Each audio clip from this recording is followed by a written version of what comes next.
The sky is open. The earth is open. The west is open. The east is open. The south half of the sky opens. The north half of the sky opens. The doors are wide open. The deadbolts are unlocked. And it is here that Ra appears in the horizon.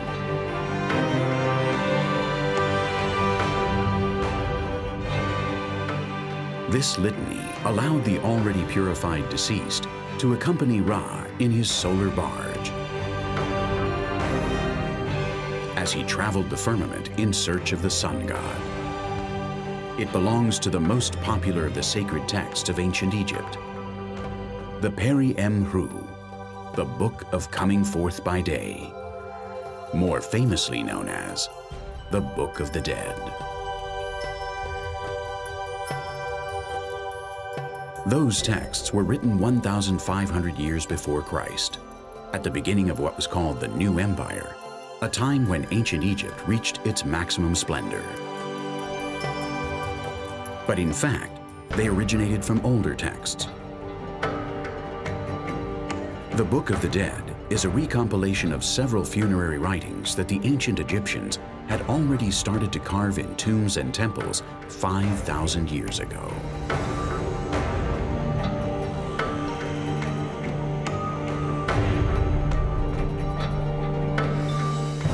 The first testimonials of Ra, the sun god, started to emerge at that time. But other more diffuse ones were also present. The debate must have started in trying to discover where Ra was in the hours of darkness. The ancient Egyptians deducted that a place should exist under the firmament where the sun could regenerate itself and thus be able to re-emerge in a new dawn. They called it the underworld. It was home not only to the gods and the deceased worthy of eternal life, but also to the forces of evil and darkness.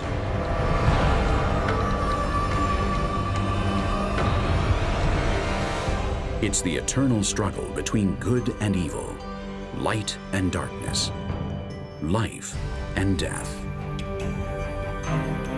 Opposing principles that cannot exist one without the other.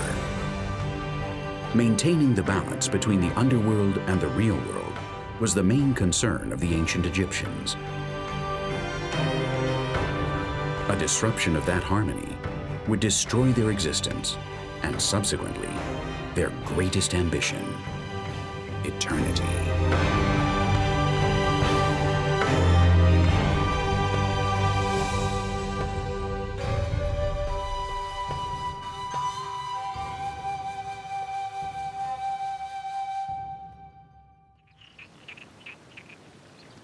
For the ancient Egyptians, the Nile was the main connection between their lives and an infinite supply of provisions. The progress and well-being they achieved thanks to that fountain of life allowed for the creation of one of the most extraordinary civilizations that ever existed.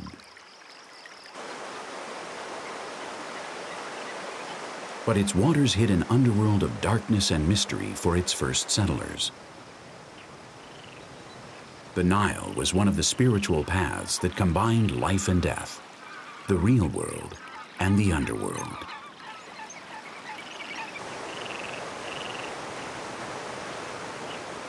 We can go back about to 20,000 years ago, when the Egyptians were very few. They came from the south and the north and created the community of Egyptians. And they saw that the Nile flood every day, every year in one date. And the sun rises every day in the sky. They tied or make relationship between the sun comes every day, the Nile goes in one line with something called everlasting or eternity or life forever. Unlike most civilizations, for the Egyptians, the color black was not associated with either mourning or sadness. Instead, it symbolized the power of regeneration. For them, it was a miracle that year after year, the Nile's black mud fertilized their lands, following its annual floods. When those floods occur, they leave behind a fertile land called the Kemet. In fact, Kemet was the name given to Egypt by the ancient Egyptians. It's a very fertile land in which the Egyptians could farm their crops and live in. Even today, 90% of Egypt's population lives around the Nile, which is the provider of those crops. They didn't limit their observation to the sacred river. They noticed that every year before the floods, a star would appear in the firmament. They studied the stars exhaustively. The beginning of the Egyptian year coincides with the reappearance of a particular star called Sirius, following a long period of invisibility. That event in mid-July occurs at the same time as the flooding of the Nile, whose waters give life to Egypt. The appearance of the star symbolizes the celebration of the new year. That was a key factor for the development of Egyptian culture. Knowing when the floods occurred allowed them to determine the right time to sow. That and the great projects of water channeling turned their lands into the most fertile lands on the planet.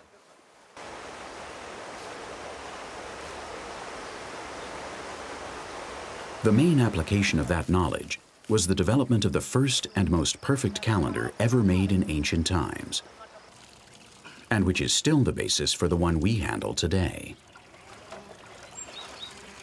For the ancient Egyptians, the first day of the year was the day Sirius appeared in the firmament. A year divided in 12 months of 30 days each. In order for everything to match up, 5 days were added at the end of the year, the days of Anubis, the jackal-headed god. The year had 3 seasons of 4 months each: flood season, sowing season, and harvesting season.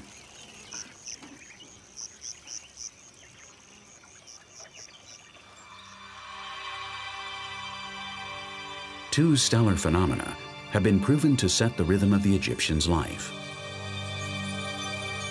The journey of the sun god Ra, that ensured both the renewal of the days and the balance between the two worlds, and the miracle of the annual flooding of the Nile, thanks to the apparition of the goddess Sotis, the Sirius star.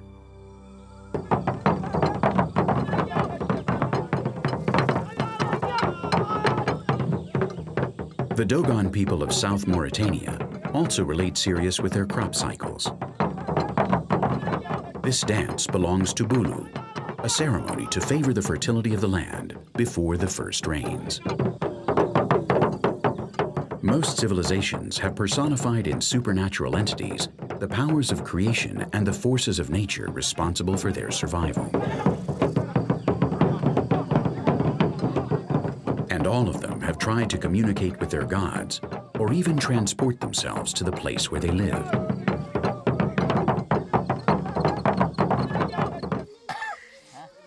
The northern Sanema, or Yanomami, live in one of the least explored areas of Venezuela, in the Cora Basin, an affluent of the Orinoco River. They have a curious way of traveling to the world of the spirits of the jungle. They inhale a powerful hallucinogen called sakona, or yopo, that they get from the bark of the amahi tree.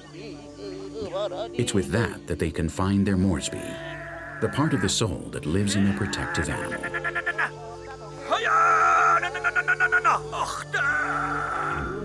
Like the Yanomami, many of New Guinea's people believe in supernatural entities that live in the jungle. The Asaro live in the highlands near the border with Indonesia. Known as the Clay Men, the Asaro have long since taken advantage of those beliefs, changing into spirits to defend themselves against their enemies.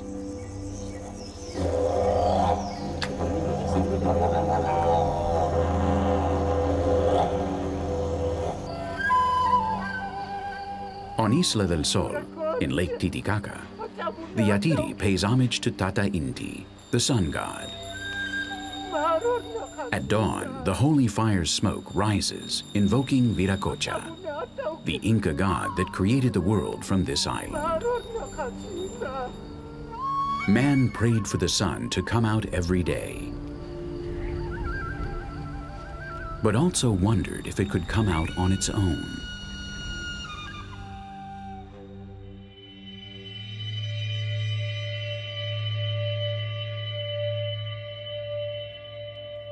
The ancient Egyptians believed that no sky, earth, gods, men, animals, or plants existed before creation.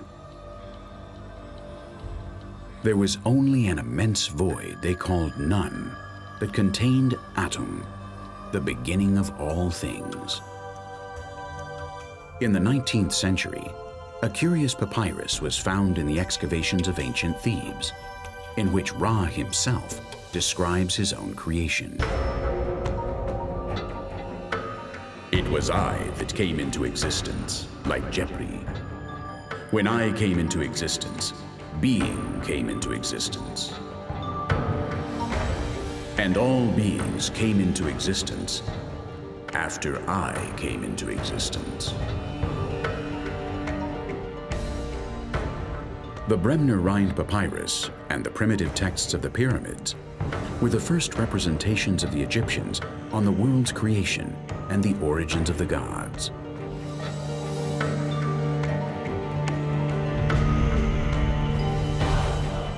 Atum became aware of himself, and Ra, the sun, appeared.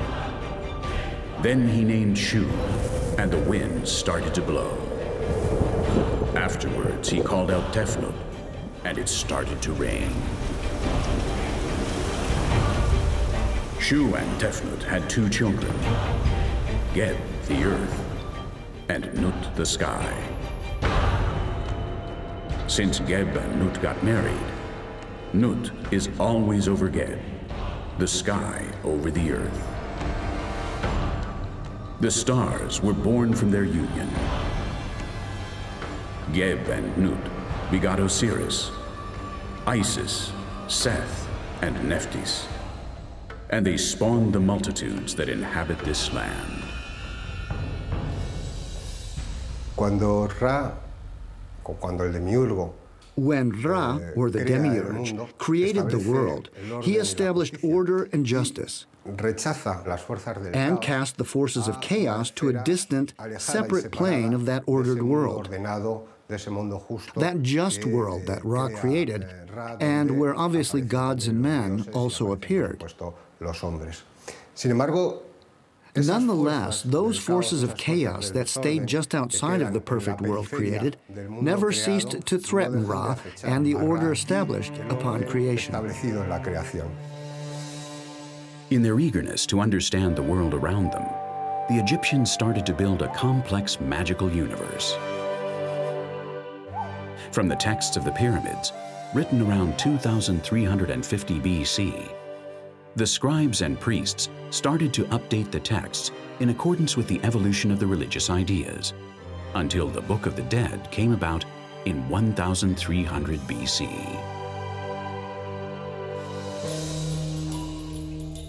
"200 years earlier, however, they thought they had solved the enigma of Ra. They deducted that two different worlds coexisted, the one we see and the one where Ra wandered through the night and the deceased inhabited, a mysterious place they called the underworld.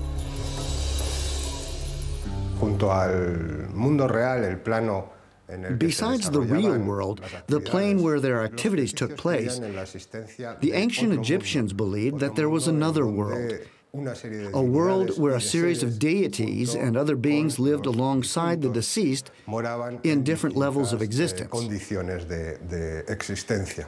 The underworld was primarily a place of darkness. Darkness is precisely one of the main characteristics of that place, that space. a place where the rays of the sun only shine when the god Ra enters it, bringing light to the souls, beings, and gods that live there. On some occasions, the underworld is a fertile place that reminds us of the shores of the Nile. In others, it's a barren, rocky place inhabited by evil beings that jeopardize the order of creation. Along with the drawings, the hieroglyphs allow us to understand the meaning of the images. Through this written language and the drawings emerges a world that describes to us the reality from not only 5,000 or 2,000 years ago, but also beyond that. Through those words and images, ancient Egypt reaches a reality that is definitely more stable than the actual reality of its everyday life. For that reality has remained consistent until today. Based on the words and the images, we have the chance to submerge in that spiritual world and find out even the tiniest details.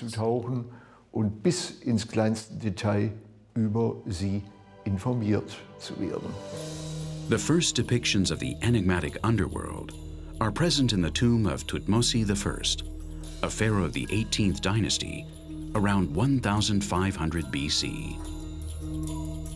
It's the Book of Amduat, the book of that which is in the underworld, or the book of the hidden room.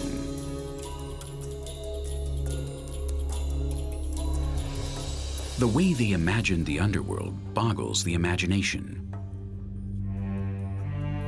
The Book of Amduat shows the geography of the afterlife, individually detailing each of the 12 hours of Ra's nocturnal journey. The texts and drawings completed each other with several funerary formulas. Those formulas' main purpose was to help the pharaoh to transform himself in his journey alongside the sun and attain with Ra his daily resurrection.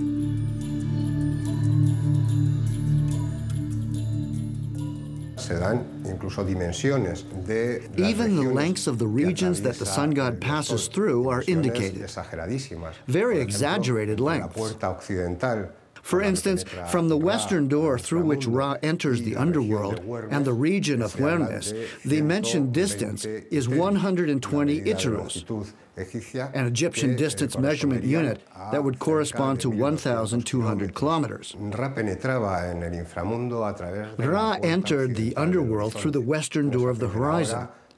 In that first hour, that entire region vibrates with joy. After 12 hours, Ra's light shines over the land and all rejoice with his arrival. Ra will also distribute fields among the inhabitants, deities, and beings, organize their lives, manage their possessions, and act pretty much like a sovereign that manages and rules the territory. Ra travels in a barge during the 12 hours of the night.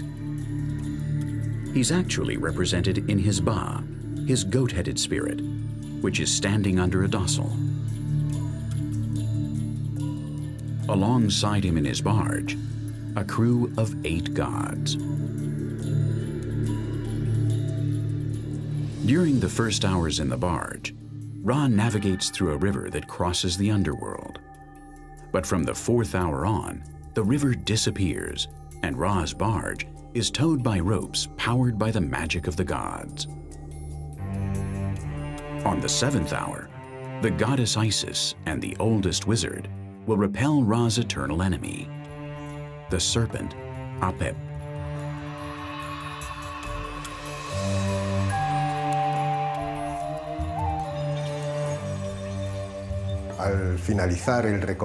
At the end of the journey, and with Ra's regeneration completed, the sun god, no longer as Ba, but as the beetle Khepri, is welcomed by Shu, the god that separates the sky from the earth, and finally leaves the underworld to enter the world of the living by the eastern door. It's difficult to know what Egyptians understood by God. Up until recently, we've tried to explain Egyptian mythology using our own religious concepts and way of thinking, and that was a mistake. The main error was not to differentiate between the written language, hieroglyphs and drawings, and the oral language, which was the most important one. Regrettably, we don't have any sound records available. During more than 3,000 years, the Egyptians developed and perfected their cosmology. But their biggest obsession was to implore the gods to ensure eternity by overcoming the earthly death.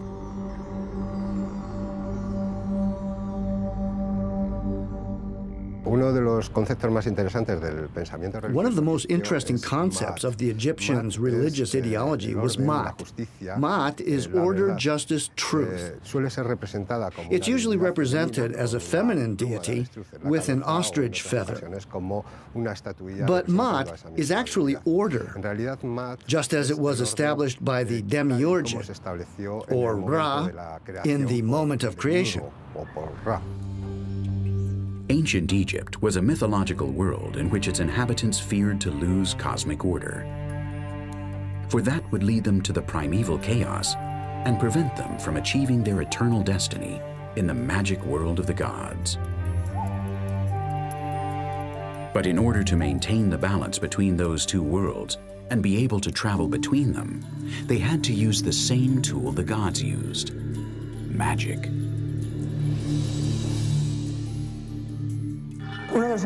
One of the most important aspects of Egyptian religion is, undoubtedly, the connection between magic and religious beliefs. The Egyptians could not understand one without the other. Every aspect of Egyptian life is connected with religion and therefore with magic. The Creator God will, through the spoken word, create the world and materialize what the ancient Egyptians perceived as magic. Whenever they didn't understand something or action that had happened, they would always resort to magic because they couldn't comprehend a supernatural event that wasn't related with their earthly lives. The important thing was that those texts and rituals that can be found in the texts of the pyramids and later in the texts of the sarcophagus were said out loud. That's the importance of the spoken word. The only way for magic to really be understood and materialized is through the spoken word. The ones in charge of performing magic were the great wizard, the pharaoh, and the priests.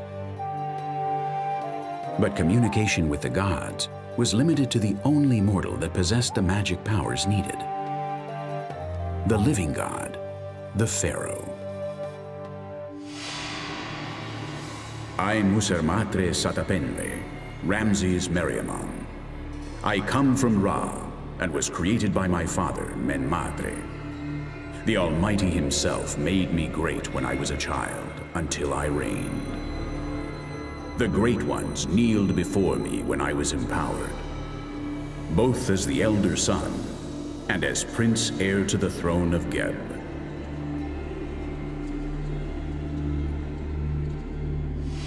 Twice a year, and thanks to the location of the temple of Ramses II, the sun illuminates the little sanctuary. The king is illuminated by Amun and Ra, the two divine forms that pass on to the sovereign the light he needs to preserve his divine nature. The temples were one of the possible connections between the real world and the world of the gods.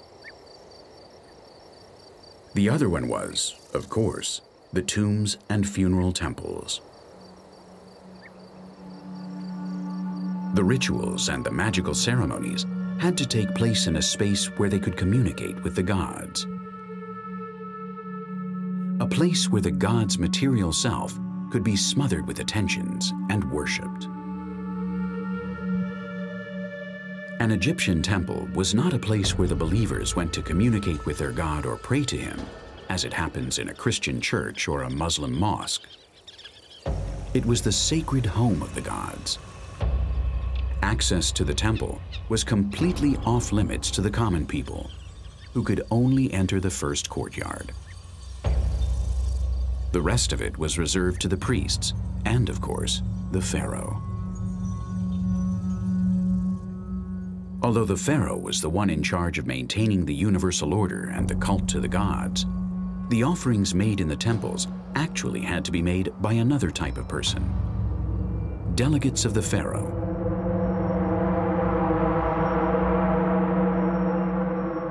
In order to maintain an adequate cult to the deities in all of Egypt's temples, those delegates were the priests.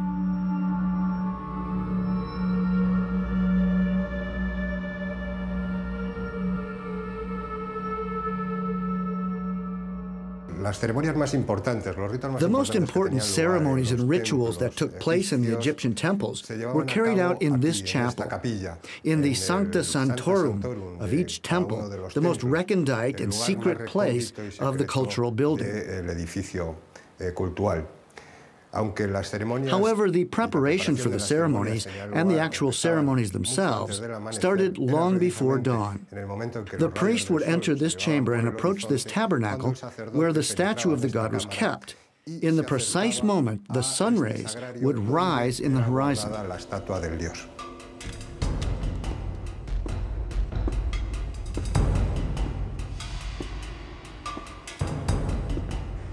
The priest had to carry out a series of rituals before the statue of the god, destined to ensure his purification and nourishment.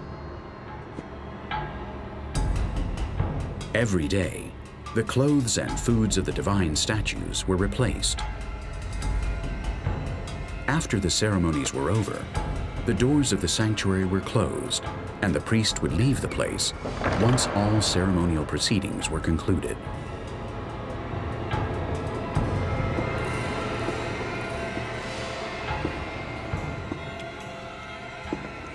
The deities did not consume the actual food, obviously. They would take its immaterial part, its essence, which was the basis of their nourishment. That food was taken out at the end of the day and divided among the temple's personnel. The earthly homes of the gods, the hutnecher, as the ancient Egyptians called them, should be designed and built in order to allow a perfect connection with their divine dwellings. The pharaoh and the priests were needed to establish the magical link, but they required the mechanism that channeled their sorcery. They found the necessary tools to carry out their rituals in architecture and astronomy. The Egyptian temple was a door to another dimension, and its design demanded precisely that. The height of its ceilings, the level of its floors, the shape and elements of the columns and its capitals, the games of light and shadow. Nothing was placed randomly. Everything had a purpose.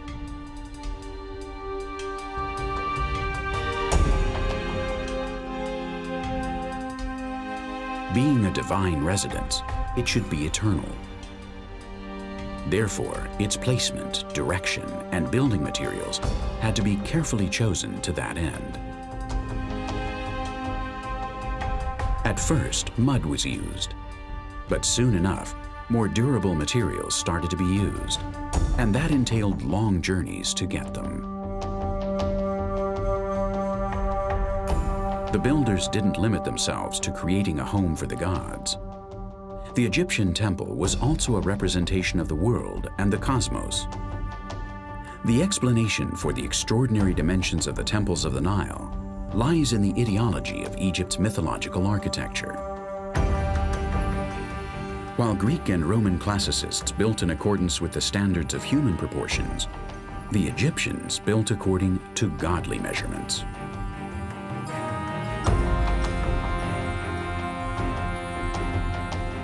As we already know, their primary purpose was to worship the gods in name of the pharaoh, to beg them mainly for two fundamental things: the perpetual regeneration of Ma'at, the universal order, and the timely flooding of the Nile that made the fertility of the fields possible.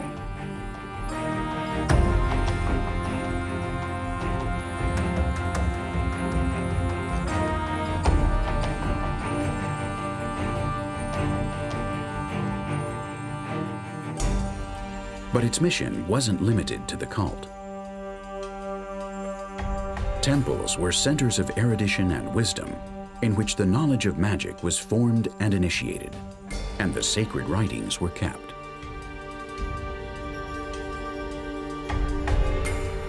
The Egyptians' way of life depended greatly on the priests. The measurement of time, the calendars, the festivities, and the worshiping of the gods were decided and planned inside the temples. In all those acts, the gods were invoked through magic.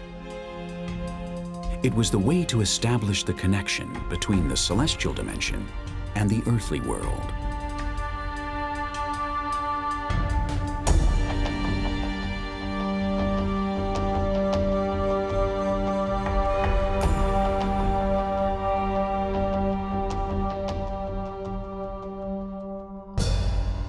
However, the temple wasn't the only access door to the underworld. There was another, more direct and definite one.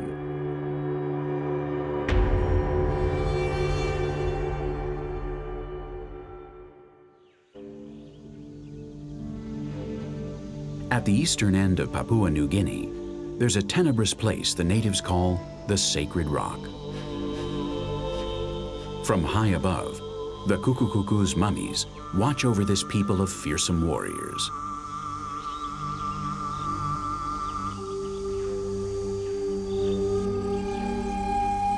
On the island of Sulawesi, the Toraja place human carvings called tau-tau to watch over the spirits of their ancestors that lie buried between the wooden balconies.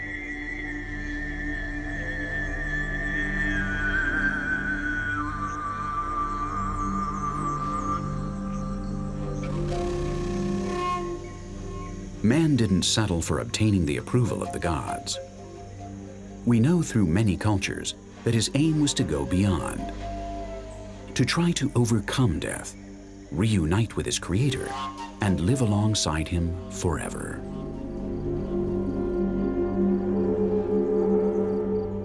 In Peru, two cultures emulated the Egyptians' funerary formulas. 2,000 years ago, the Moche culture buried their leaders in pyramids with numerous objects and food to ensure their existence in the afterlife. Hundreds of years later, the Chachapoyas that lived in the surprising stone fortress of Cuelap mummified their dead. To preserve them, they would first empty them and then seal them. They would bury them in several layers of cloth that they would later adorn with traits of the deceased. The purpose was the same. The body had to be preserved so that its immaterial form could live in the afterlife.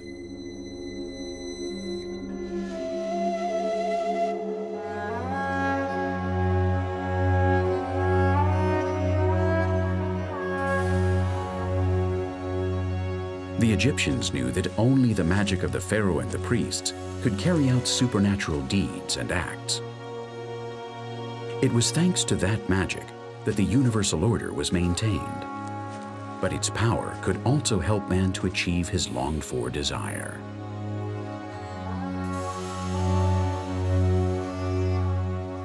The deceased had to be able to reach the world of the gods. If they thought he had gathered enough merits, they would grant him the much-desired eternal life. But he had to be prepared for the journey. The ancient Egyptians showed great detachment from earthly life. They considered it a brief transit en route to eternity.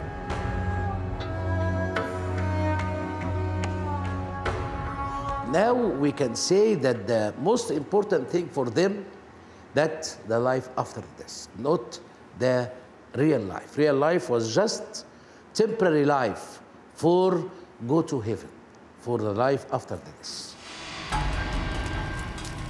In order for that to be possible, the human being had to be prepared for that transit. Therefore, the Egyptians deducted that the human body had to be made up by elements that would adapt to both worlds, some material and others immaterial. At the beginning of creation, when the demiurge creates human beings, he gives them a body with a series of fundamental elements, so they can face all their earthly and spiritual needs.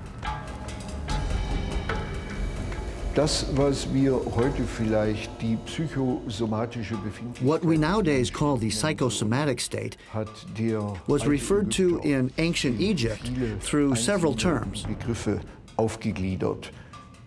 First there was a Ka, and then a Ba, and there's an entity called Ach.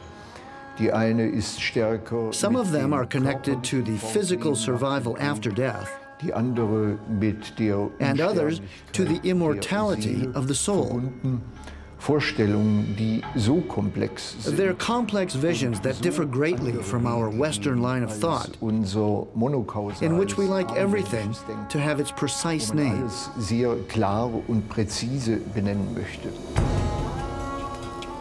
The idea of mummification was the same as that of the divine statues in the temples. The statues served as material support to the worshipped god and was a link between the two planes of existence. In order to establish communication, his other material self had to be present. Following that criteria, the Egyptians considered that the earthly body also had to be preserved eternally by that process in order for the spiritual body to ensure its eternity in paradise.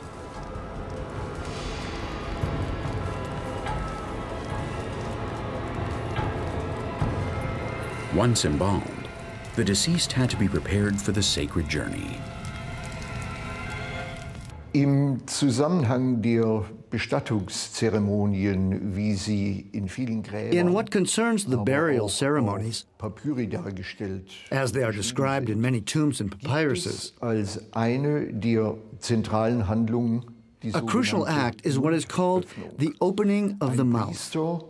Öffnet The priest symbolically opens the mummified deceased's eyes, den Mund des nose and mouth, Verstorbenen, reviving his senses. auf diese Weise die Funktionsfähigkeit The der deceased can once again see, Der Verstorbene smell, beginnt wieder zu sehen, breathe and talk. und zu atmen und zu sprechen und bekommt dadurch die volle Funktionsfähigkeit, ja eine Funktionsfähigkeit, die über die Zeit He regains the ability to use the senses beyond the earthly life, eines irdischen Lebens hinausgeht, denn diese durch die and that regained ability wiedergewonnenen will Funktionen work for all eternity.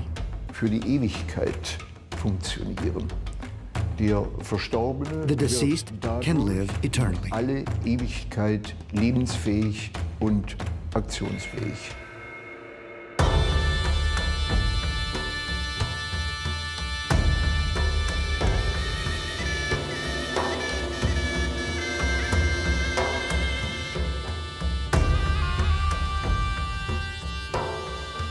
The ceremony would take place in the first courtyard of the tomb, where a series of purification rituals were carried out. After that, a curious dramatization would take place in the sarcophagus room. One of the priests would play the role of the deceased and had to be awakened by the deceased's son.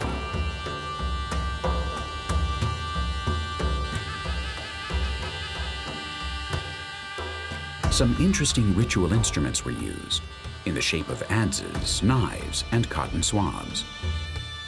They would be taken to the mouth, eyes, ears, and other vital parts of the deceased in order to revive his capacities in the afterlife.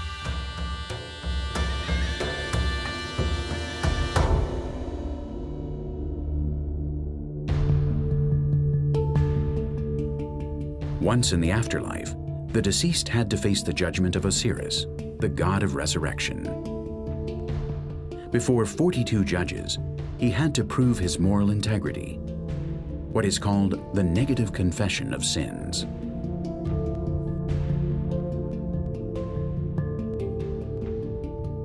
during his life, but after the death, he needs only Osiris to be fair, to be very good person in front of Osiris and telling him that I was very good man, I didn't steal, I was not thief, I was fair man, I work with my hands, I feed the poor people, and Osiris will say, okay, go to heaven. That's the thoughts of ancient Egyptians written in so-called Egyptian Book of the Dead. Along with the declaration of innocence of the deceased's judgment, another important episode that seemed to happen in the room of truth, or in the room of justice, is the weighing of the heart. In it, Osiris is standing under a dosel, and there's a scale placed before him in which the heart will be weighed. Several deities are present, like Horus or Anubis, whose role is to accompany the deceased up to where the scale and Osiris are. The weighing of the heart consisted basically of placing this organ in one of the pans of the scale and weighing it against the feather of Maat, the goddess of truth and justice. If the deceased's sins weighed more than the feather, he was devoured by Ammit, a monster that was part hippopotamus, part crocodile, and part lion. That entailed spending eternity as a non-being, condemned to the punishment of the Egyptian hell. If his heart weighed less than the feather, then the deceased was declared justified and blessed. From that moment on, he would live a placid existence in the afterlife, alongside Osiris.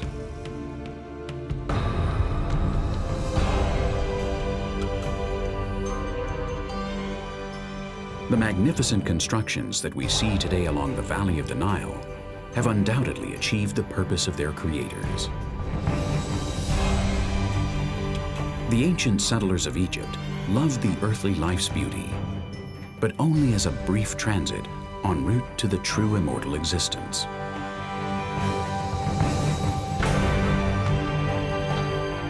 To please the gods, they built to their scale, designed their temples and tombs with mathematical perfection in their shapes and proportions,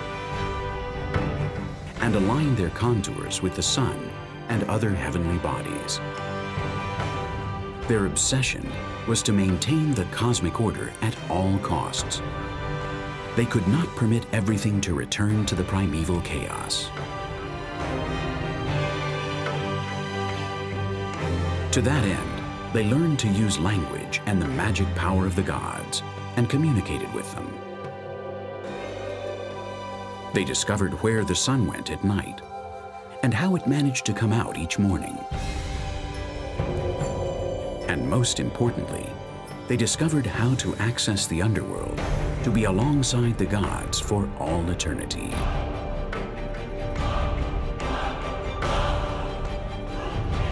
Magic, science, and religion represent the nature of man, his way to reveal himself before the terror of nothingness, the struggle to penetrate the mysteries of his own existence and those of the universe.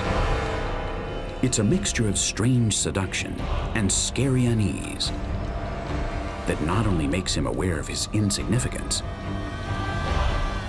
but also allows him to feel proud of his humble human condition.